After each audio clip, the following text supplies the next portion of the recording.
नमस्कार दोस्तों। इस वीडियो में हम लोग हरिहर काका पाठ का प्रश्नोत्तर करेंगे।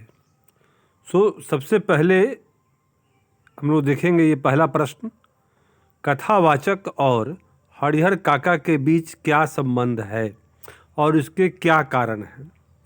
तो कथावाचक और हरिहर काका के बीच अपनेपन का संबंध है। कथावाचक और हरिहर काका के बीच में एक आत्मीय रिश्ता है। वो हरिहर काका बुजुर्ग हैं, कथावाचक उनसे उम्र में बहुत कम हैं, तो उनको वो काका कहते हैं, किंतु कोई रिश्तेदारी काका वाला नहीं है। कहने का अर्थ कि उनके पिताजी, लेखक के पिताजी, कथावाचक के पिताजी और हरिहर काका कोई आपस में सहोदर भाई नहीं थे। गांव में वे एक ऐसे आदमी थे जिनकी इज्जत करते हैं कथावाचक, और कथावाचक इसी प्रकार से उनको हरिहर काका कह के संबोधित करता है। और इस प्रकार से हमें समझ में आता है कि हरिहर काका और कथावाचक के बीच में एक आत्मीय रिश्ता है, अपनापन का रिश्ता है, एक मानवीय रिश्ता है, एक सहानुभूतिपूर्ण रिश्ता है, एक समझ पर आधारित रिश्ता है। ये लेखक ने इसको कहा है कि भाई गांव में और किसी बहुत कम लोग थे जिनकी कद्र करते थे कथावाचक जी, और उसमें हरिहर काका थे जिनका एक कद्र करते हैं। तो कहने का अर्थ कि कथावाचक और हरिहर काका के बीच का संबंध एक उच्च स्तरीय मानवीय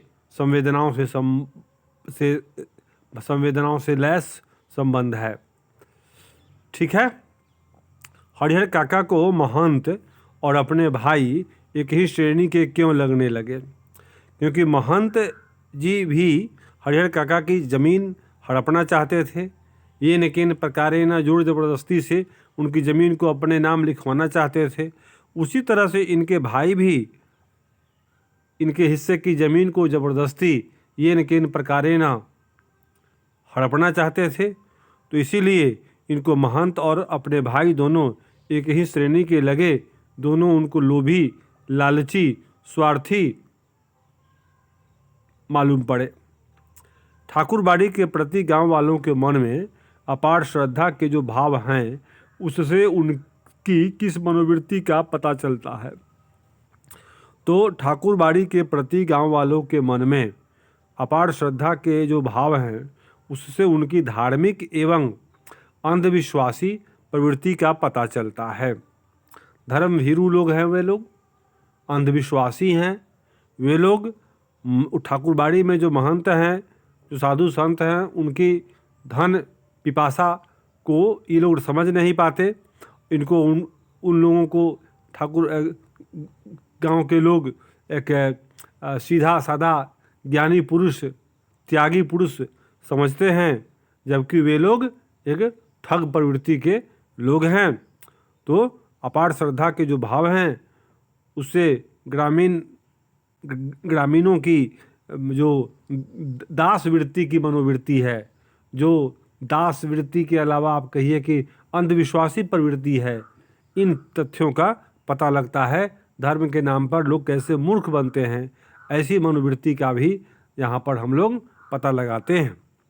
अनपढ़ होते हुए भी हरिहर काका दुनिया की बेहतर समझ रखते हैं। कहानी के आधार पर स्पष्ट कीजिए। अनपढ़ थे हरिहर काका, सही बात है, लेकिन उनके पास में समझ बहुत अच्छी है। कैसे परिवार में रहना चाहिए, कैसे अपनी ज़मीन की देखभाल भी करनी चाहिए, कैसे अपने प्रति व्यक्ति को सजग होना चाहिए।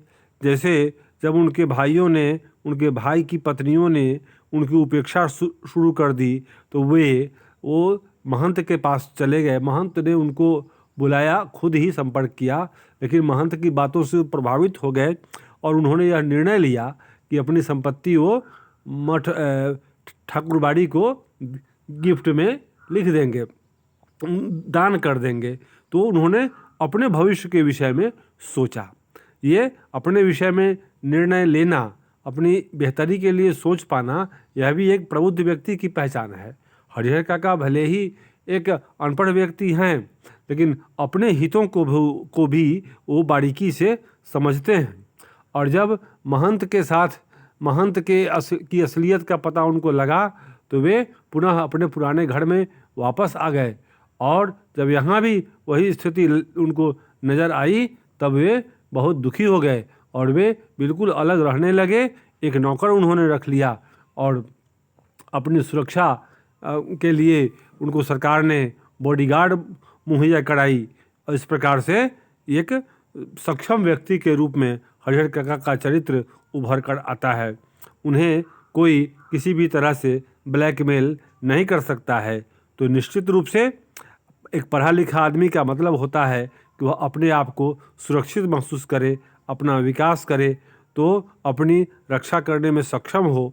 तो इन सब दृष्टिकोणों से आप देखेंगे तो आपको पता लगेगा, आपको विश्वास होगा कि हरिहर काका भले ही एक अनपढ़ व्यक्ति हैं, लेकिन उन दुनियादारी की उनकी समझ बेहतर है। हरिहर काका को जबरन उठा ले जाने वाले कौन थे? उन्होंने उनके साथ कैसा बर्ताव किया? हरिहर काका को जबरन उठा ले जाने वाले लोग महंत के लोग थे, जो उन्हें ठाकुर बाड़ी में ले गए।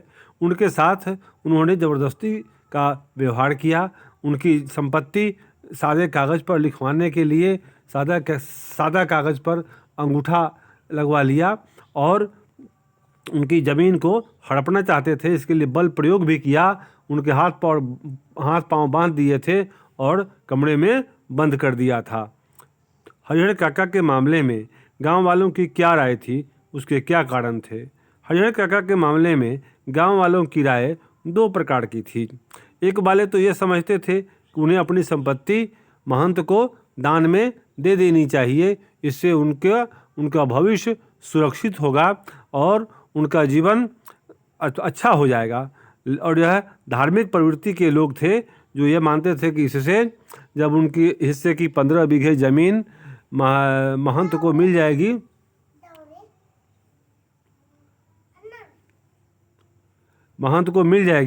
तो महंत और ठाकुर बाड़ी दोनों की स्थिति मजबूत हो जाएगी और ठाकुर बाड़ी पूरे राज्य में, पूरे आसपास में नंबर 1 हो जाएगा हैसियत के दृष्टिकोण से। तो इस प्रकार। और दूसरा खेमा उन लोगों का था जो समझते थे कि नहीं, हरिहर काका को अपने परिवार के साथ ही रहना चाहिए, क्योंकि परिवार से अच्छा, परिवार से बड़ा कुछ नहीं है, परिवार ही अपना होता है। और मंदिर में दान करने की प्रवृत्ति ये कोई अच्छी बात नहीं है, क्योंकि वहाँ अंधविश्वास है। ये महंत लोग साधु सन्यासी नहीं हैं, ये लोग अय्यास और कामचोर लोग हैं, जो लोग जनता को मूर्ख बनाकर धार्मिक भावनाओं का दोहन करके उनका शोषण करते हैं। तो ये गांव वालों की स्थिति है। गांव वालों की राय दो प्रकार की थी। कहानी के आधार पर स्पष्ट कीजिए कि लेखक ने यह क्यों कहा है, अज्ञान की स्थिति में ही मनुष्य मृत्यु से डरते हैं। ज्ञान होने के बाद तो आदमी आवश्यकता पड़ने पर मृत्यु को वरण करने के लिए तैयार हो जाता है। यह उस समय का वर्णन है जब हरिहर काका के भाई ज़बरदस्ती करके उनसे ज़मीन लिखवाना चाह रहे थे, तो हरिहर काका वहाँ पर डिगे नहीं। उन्होंने जब उनके भाई ने डराने का प्रयास किया तब भी हरिहर काका पीछे नहीं हटे, डरे नहीं। इनको महंत के व्यवहार से कुछ आत्मविश्वास पैदा हो गया था और ये लड़ने को तैयार हो गए। ये खूब डांट फटकार किए, ज़ोर ज़ोर से चिल्लाने लगे, क्योंकि इनको अब मृत्यु का भय नहीं था। ये जान गए थे कि वो इनके भाई हों या महंत, सभी इनके धन के भूखे हैं और इनकी ज़मीन के लालची हैं, इसलिए डरने से काम नहीं चलेगा। और जब व्यक्ति समझ जाता है कि उसको डरने का मतलब क्या है, तो वह मृत्यु से भी संघर्ष करने को तैयार हो जाता है। जब व्यक्ति को यह विश्वास हो जाता है कि मौत तो आनी है, मृत्यु सत्य है, तो फिर डरने से कुछ नहीं होगा। मृत्यु जिस दिन आनी है उस दिन आएगी, तो डरना बेकार है। तो इस हाल में मनुष्य की मानसिकता मजबूत हो जाती है और वह मृत्यु को हिम्मत के साथ स्वीकार करता है, वह मृत्यु से डरता नहीं है। तो यहाँ पर यह हम लोगों ने देखा कि किस तरह से हरिहर काका अपने भाइयों के द्वारा किए गए अत्याचार का विरोध करते हैं। उसी समय यह पंक्ति उद्धृत हुई है। समाज में रिश्तों की क्या अहमियत है, इस विषय पर अपने विचार प्रकट कीजिए। तो प्रस्तुत पाठ के आधार पर यह कहा जा सकता है समाज में रिश्तों की कोई अहमियत नहीं है। रिश्तों की अहमियत वहीं जाकर समाप्त होती है जहां धन या कुछ प्राप्त करने की उम्मीद समाप्त हो जाती है। सारे रिश्ते आधारित होते हैं सिर्फ स्वार्थ पर, संपत्ति के लोभ में। अगर कोई लोभ नहीं हो, कोई लालच नहीं हो, तो कोई रिश्ता कामयाब नहीं होता है। तो रिश्तों के विषय में यह यथार्थवादी दृष्टिकोण लेखक का बहुत ही आदरणीय है और इसकी प्रशंसा की जानी चाहिए। तो मेरे विचार में निश्चित रूप से रिश्तों की अहमियत धन उपार्जन तक ही सीमित है। अगर व्यक्ति एक दूसरे के काम नहीं आएगा तो रिश्ते खोखले हो जाते हैं। तो रिश्ते तभी निभते हैं जब उनमें उपार्जन या एक दूसरे को सहयोग करने की भावना का ग्रीस लगा रहता है, स्नेहक लगा रहता है। जब तक धन उपार्जन या सहयोगी प्रवृत्ति का समावेश रिश्तों में नहीं होता है, तब तक रिश्ते खोखले और शून्य मालूम पड़ते हैं। तो फिर समाज में रिश्तों की अहमियत तभी तक कायम रहती है जब तक रिश्तेदार धनवान हो एवं सहयोगी हो। क्या यदि आपके आसपास हरिहर काका जैसी हालत में कोई हो तो आप उसकी किस प्रकार मदद करेंगे?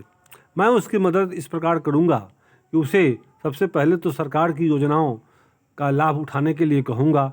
उसे सरकारी सहायता दिलवाने का प्रयास करूँगा। सबसे पहले उसे सरकार की निगाह में उनकी स्थिति को पहुँचाऊँगा और ऐसे व्यक्ति जिनके पास में अपनी संतान न हो, उनके लिए सरकारी स्तर पर भी बहुत सारी योजनाएं हैं जिनका लाभ उनको मिल सके, इसकी संपूर्ण व्यवस्था मैं कराऊंगा। और दूसरी व्यवस्था यह भी कि हरिहर काका जैसे व्यक्ति को सुरक्षित जीवन मिल सके, इसके लिए सामाजिक चेतना को जगाना भी जरूरी है और रिश्तेदारों को भी समझाना होगा कि व्यक्ति के धन को साधने के लिए उसके जीवन की जो क्या बोलते हैं उम्मीद है, उसको नष्ट कर देना कहीं से उचित नहीं है। व्यक्ति को जीने का हक है, उसके मर जाने के बाद ही उसकी संपत्ति उसके लोगों की होनी चाहिए। और रिश्तेदारों को भी थोड़ा धैर्य रखना चाहिए, नहीं तो यह जीवन नरक हो जाएगा और यह दुनिया अविश्वासों से भर जाएगी। हरिहर काका के गांव में यदि मीडिया की पहुंच होती तो उनकी क्या स्थिति होती, अपने शब्दों में लिखिए।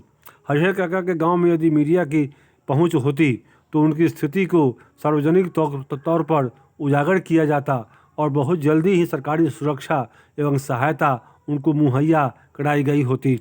वो उनकी स्थिति को समाचार पत्रों में छापा जाता, उनकी स्थिति को दूरदर्शन पर दिखाया जाता, लाइव डिबेट होता उसके ऊपर और निश्चित रूप से कुछ राजनीतिक दल भी उनकी सहायता को प्रेरित होते। इस प्रकार से हरिहर काका का जीवन बहुत सुरक्षित हो जाता यदि मीडिया की पहुंच उन तक होती तो आपने इसको देखा, इसके लिए धन्यवाद। आपका दिन मंगलमय हो। Thank you for viewing.